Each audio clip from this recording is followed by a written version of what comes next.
Olá, eu sou o professor Jocilei e hoje nós vamos falar da concentração das soluções, análise volumétrica, titulação. Como você sabe, as soluções elas são substâncias homogêneas e que nós fazemos a manipulação dessas substâncias cotidianamente. Quando você observa as soluções e observa as suas concentrações, você não pode esquecer de que a união de duas ou mais substâncias, ao gerar uma solução, ele pode formar uma substância homogênea. As substâncias homogêneas elas têm um aspecto visual único. Por se tratar de misturas homogêneas, as soluções elas são formadas por um soluto e por um solvente. O soluto é aquele que vai estar em menor quantidade e o solvente aquele que está em maior quantidade. Para as soluções aquosas, o nosso solvente vai ser sempre a água. E nós temos tratado de muitas situações em que a água ela faz parte aí das soluções do nosso cotidiano. Então aí está, você observa na tela, solução é a somatória do soluto mais o solvente. A concentração de uma solução deve ser expressa em unidades quantitativas. São usadas as chamadas unidades de concentração, que são medidas quantitativas da afinidade de soluto que se dissolve no solvente, ou seja, essa afinidade química que há do soluto com o solvente forma a solução e nós podemos observar isso tanto qualitativamente como também quantitativamente. Nós temos alguns tipos de concentrações das soluções. As concentrações das soluções mais estudadas são concentração comum, que é a relação da massa do soluto pelo volume da solução. Nós temos a densidade, nós temos a molaridade, que é a concentração em quantidade de matéria. Nós temos o título, que pode ser em massa e também pode ser em volume.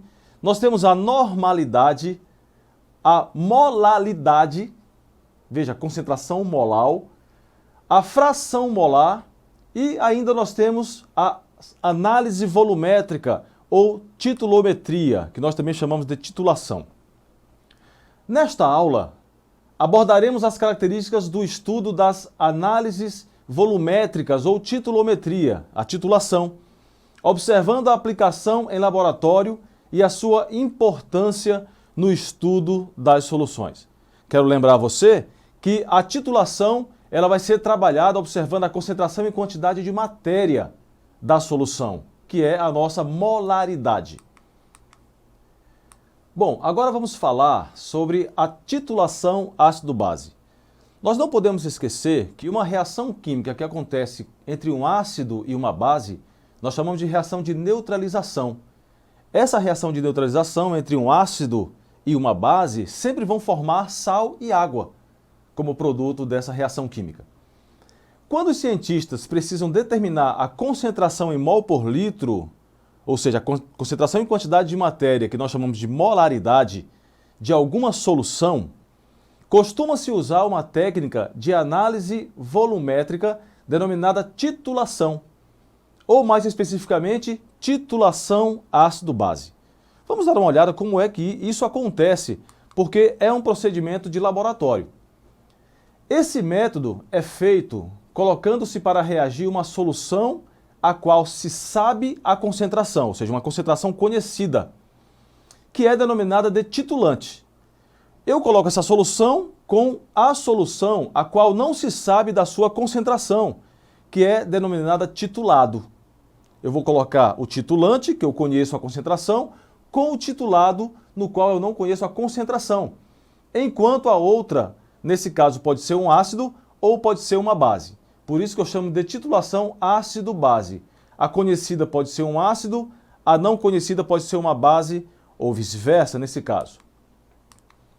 Com a adição de um indicador ácido-base, observa-se quando a reação se completa. Eu não tenho noção de observar o final da reação se não tiver um indicador ácido-base. Ele é que vai me dar o ponto final da minha reação.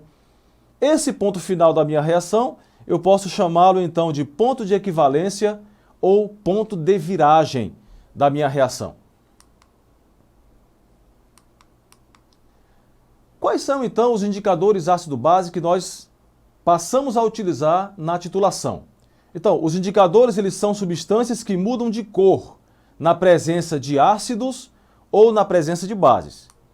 Observe, os indicadores mais usados em laboratório são, então nós temos aí o indicador, você pode observar na tabela, eu tenho em meio ácido como que ele se comporta, qual a cor que ele vai me mostrar, e em meio básico também. Nós temos o tornassol, que em meio ácido ele vai apresentar a cor rósea.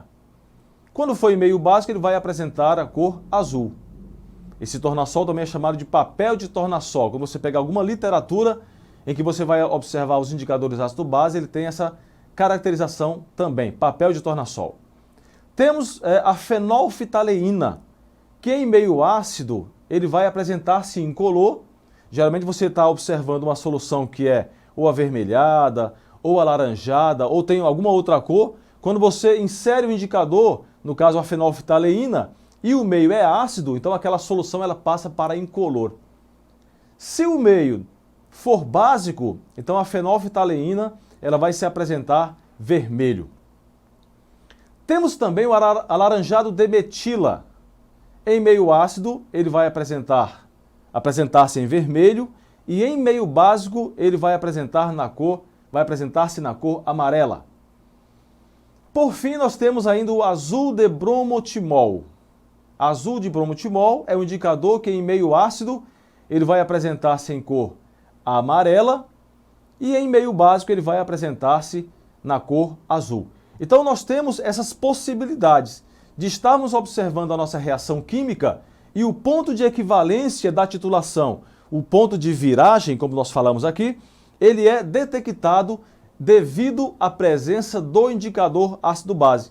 Porque apenas eu tendo o titulante, que é a substância conhecida, e o titulado, que é a substância não conhecida, não seria suficiente para eu dizer exatamente qual seria o ponto de viragem. O meu indicador é responsável para me dizer exatamente quando que eu tenho que encerrar o processo de titulação, quantitativamente falando, ou seja, o processo químico realizado no laboratório. Eu quero mostrar para você agora um esqueminha da nossa titulação. Os equipamentos usados habitualmente em uma titulação são a bureta e um Erlenmeyer, que são dois instrumentos de laboratório que nós usamos para fazer a titulação.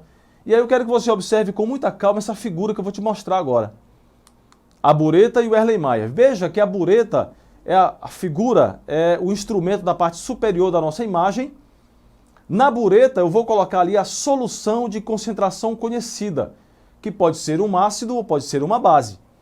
Ali eu tenho o meu titulante, a substância conhecida.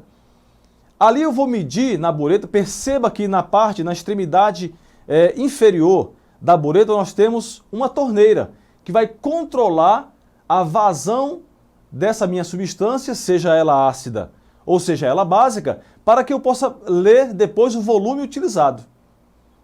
A figura inferior, abaixo, nós temos o Erlenmeyer, que é um tubo, é um frasco de fundo chato, né, que ele vai comportar ali a minha solução de concentração desconhecida, que vai ser o meu titulado, que pode ser também um ácido ou pode ser uma base, conforme que eu estiver utilizando na bureta.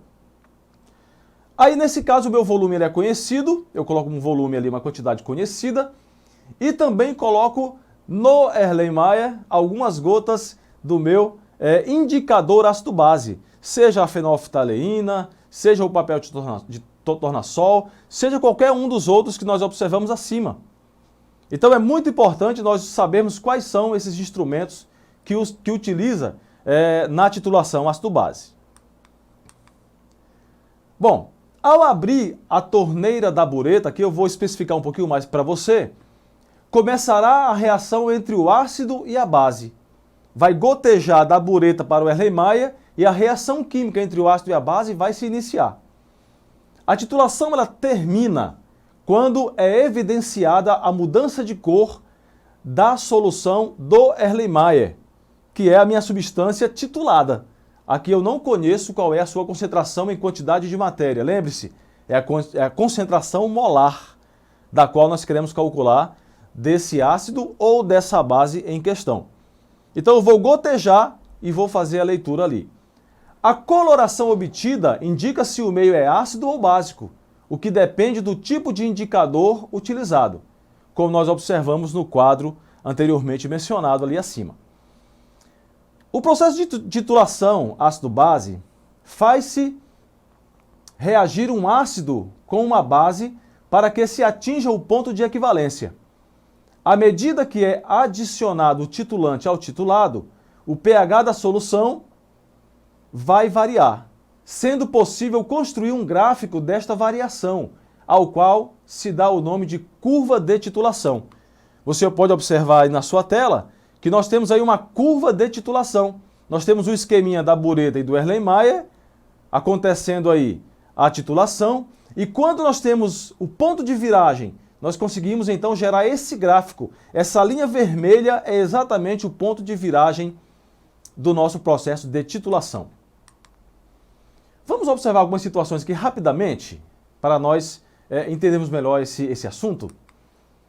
Primeira situação.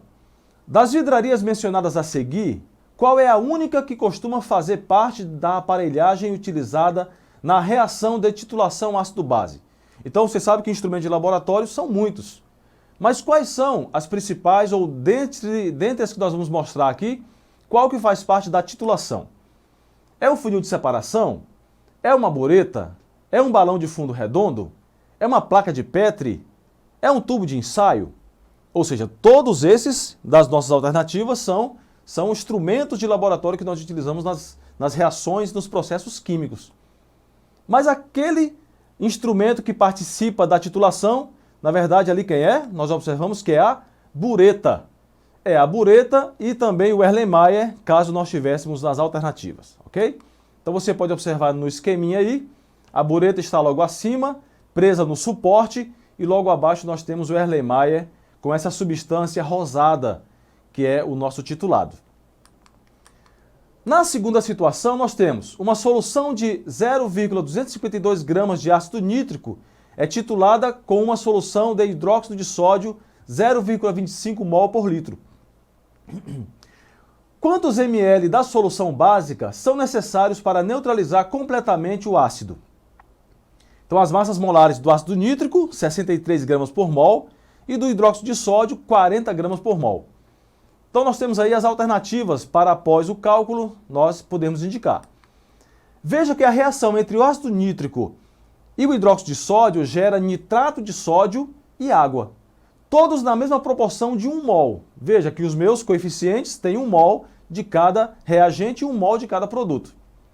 Mas a massa molar do ácido nítrico é 63 gramas e do hidróxido de sódio 40 gramas. Quando se faz essa relação, nós temos 63 gramas de ácido nítrico estão para 40 gramas de hidróxido de sódio.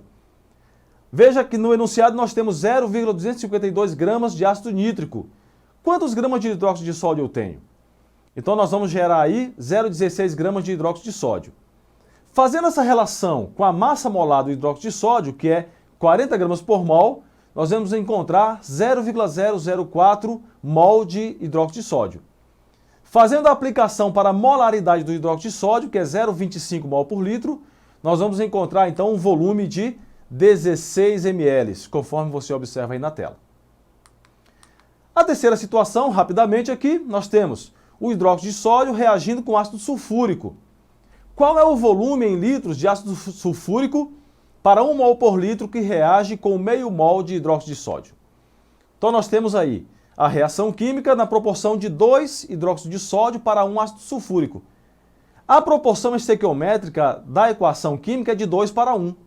Logo, se são meio mol de hidróxido de sódio, temos 0,25 mol de ácido sulfúrico. Então, fazendo essa relação, nós vamos obter 0,25 litros de solução.